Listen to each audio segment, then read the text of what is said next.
Hey everybody, welcome back to my channel and welcome to this video.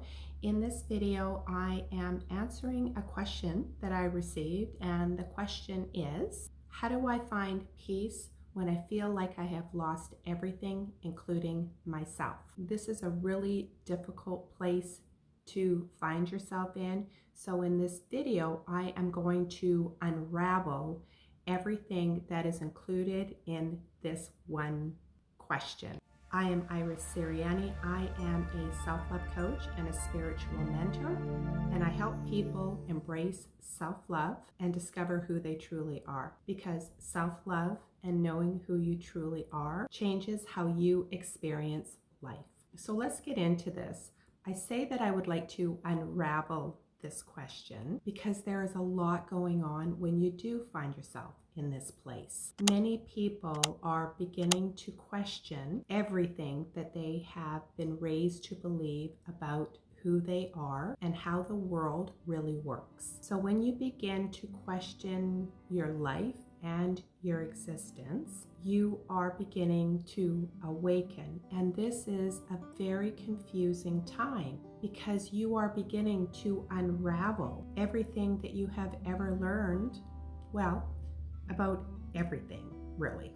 And very often people experience a literal and metaphorical sense that they have lost themselves and everything in their life. And that could include a career, money, people, and even physical possessions. And I did a video about this not too long ago. I'll leave a link in the description box below and you'll see it pop up here in just a moment. But it describes that letting go of everything that you're losing in life because there's something more trying to come through for you. Really what I want to do is give you the answer right now to this question. And the answer is find yourself and you will discover the peace that you're searching for. But when you are in that really dark place, this is really challenging. It is really hard to get your head wrapped around the understanding that all your life experience and what you are experiencing today begins with you. And a little bit of a sidebar to this. Have you ever been told when you were young that you are not the center of the universe, that life does not revolve around you? That is actually false, because it is our inner world that creates our outer world. You are the center of your universe from that place of creation, and your experiences are created from the thoughts that you think and the feelings that you have and the actions that you take. So you are actually the center of your universe. So when you find yourself in this place, there are a few things that are going on for you. And I've broken these down into 4 sections. Number 1, what you are losing is no longer for your highest good. Human beings form attachments to things, to people, to our jobs, to our possessions. We get very comfortable with the things that we have in our life, even if the things in our life are making us unhappy or causing us a lot of stress. It's really hard for us to let go of things that really serve no purpose. We've achieved everything that we could achieve by having that experience, and now it's time for us to move forward, to let go of that and to move forward. But we do a splendid job of convincing ourselves that things are really not that bad, that things could always be worse, which they could, that other people have it way worse than us, and that's correct. Other people will always have it way worse than what we're experiencing in our life, and that we should be grateful for everything that we have today. And that is also true.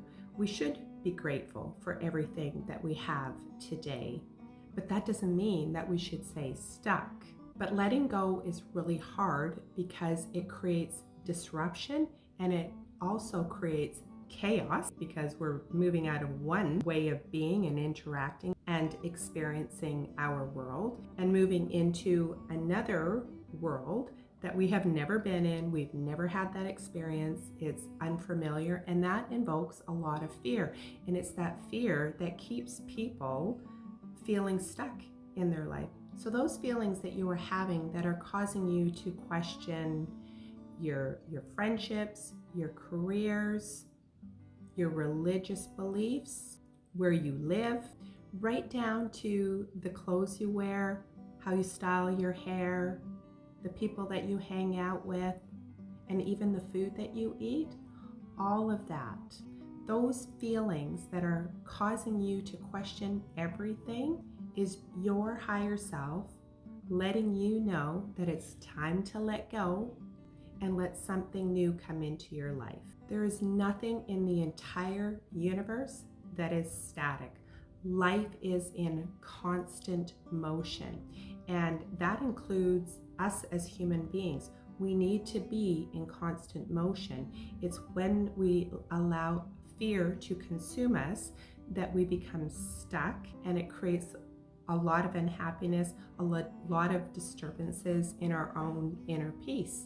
But we deny ourselves movement in our lives a lot of time because of fear. And we tell ourselves that what we have is enough. So if you feel like you are losing everything, as scary as this time is, it's actually a really good thing. Okay, number 2. Remember I mentioned that our inner world is a reflection of our outer world and that our thoughts create our reality. That leads me to number 2. You were having negative thoughts which stirred up unhappy, sad, angry, resentful feelings, which stirred up emotions in you, which generated more negative thoughts, which prompted more feelings and emotions, which led you to take some form of action, which led to that feeling of losing everything. So it all starts with a thought. If you have been open to the concept that life is a reflection of your inner world and that we create our reality, then you already have an understanding that everything we think, we feel, and what we speak is what has created everything in our external experience and in our external life. And it is the very thing that you have created to this point in your existence right now. So love, money, relationships, friendships, jobs, joy, satisfaction, fulfillment, everything. Everything that you have created started in your head. Humans seem to be hardwired to focus on negative thoughts. So you can have a perception of a lack of money, a lack of love, a lack of peace, a lack of stability, a lack of harmony, a lack of friendships, or you can perceive your existence of an abundance of love, an abundance of money, an abundance of stability, an abundance of healthy relationships. It's our perception and the thoughts we think about things in life. But it all starts with the awareness of the thoughts that you are thinking, because that is the source that creates everything. Even the device that you're watching this video on, thanks for watching, was started with a thought, a creative thought that eventually worked its way into a physical reality. Okay, so point number 3. When you lose yourself, it is a clear indicator that you have given away too much of yourself to a belief, a pattern, a relationship, oftentimes relationships which relate back to beliefs and patterns. And when I say relationships, it's not just romantic relationships, it's relationships that you have with coworkers or your boss, the relationships that you have with your friends. It's all relationships. And on top of that, there's a codependent dynamic at play. And I'm going to explain this in just a moment. And point number 4, and I'm going to put these two together. It may be that you have really never known who you truly are. You may not have ever developed a strong sense of who you are because of false programming and inherited beliefs about who you need to be or who you should be based on a lot of different dynamics. So when we don't have a strong sense of who we are, a strong foundation for our own beliefs, what we believe to be true for ourselves, regardless of what others believe around us. When we don't have that strong identity and strong self-confidence and really knowing who we are very easily led into situations, into relationships that are going to define who we are for us. So when this happens, we neglect our own needs. We will always put the needs of others before our own. And really, to be honest, we never really actually take care of our own needs because we're worrying about other people. And then the odd time when we do take care of ourselves, it's too guilt-inducing. So we tend to go back to that same pattern of taking care of the needs of others, putting others before ourselves. We also don't have healthy boundaries. We don't trust ourselves. We don't trust our intuition. We may not know what our intuition is trying to tell us. We don't believe in ourselves. We don't have confidence in ourselves. We become confused. We have a lack of clarity of our life purpose and the direction that we want to go in life. We have a hard time making decisions. And then when we do make a decision, we tend to waffle back and forth on our decisions because we're too worried about what other people are going to say or how our decision is going to impact others. So we create these codependent dynamics with the people that are close to us. Again, this is not just in romantic relationships, although it shows up there quite often. T. Harv Eker said, "How you do anything is how you do everything," which means that if you have a codependent relationship dynamic, let's say, for example, in a romantic setting, it's highly likely that you have a codependent relationship perhaps with your boss, or you have it with some friends, or we see it often in family dynamics as well. We'll see it in an employee to boss relationship where we are constantly giving more and more and more to the company or to the boss because we're trying to prove our value and prove our worth, but we feel taken advantage of and undervalued, and then we become stressed, and then we complain about the work because we don't understand healthy boundaries. We need to constantly be proving our value and proving our worth to this dynamic at play. I often see it in friendships where one person in the friendship is constantly giving, constantly giving, constantly giving, and there's nothing being reciprocated back. We feel that we're always giving so much of ourselves, but we can't let the relationship fall apart because if we end the relationship, then we're going to be alone. We need to have that attachment. We need to keep pouring into that relationship in order for us to feel a connection in this particular instance. And again, this is around having healthy boundaries. And I say all of this with the utmost of understanding and compassion because I used to be this person. I'm not that person anymore.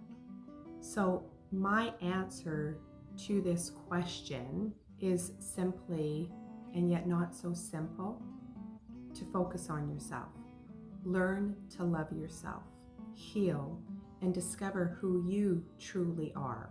Focus on taking care of yourself and your own well-being. Begin to question what you believe to be true about yourself, and if it actually really feels true for you. That is a really good place to start. Take a year off. at least a year, if not longer, and go into what I call hermit mode so that you can go inside and do some deep inner reflection. And a year might seem like a long time, but when you consider everything that seems to be falling apart in your life and the fact that you might not know who you are anymore, you lose yourself, there's something deep within you that needs your love and attention. So I hope you found this video helpful. If you did, please like, comment, share, and subscribe. And if you would like to learn how I transformed my inner world, I have put together a very short ebook that goes into greater detail that you can download from my website. I will leave a link in the description box below. And until the next video, take care of yourself.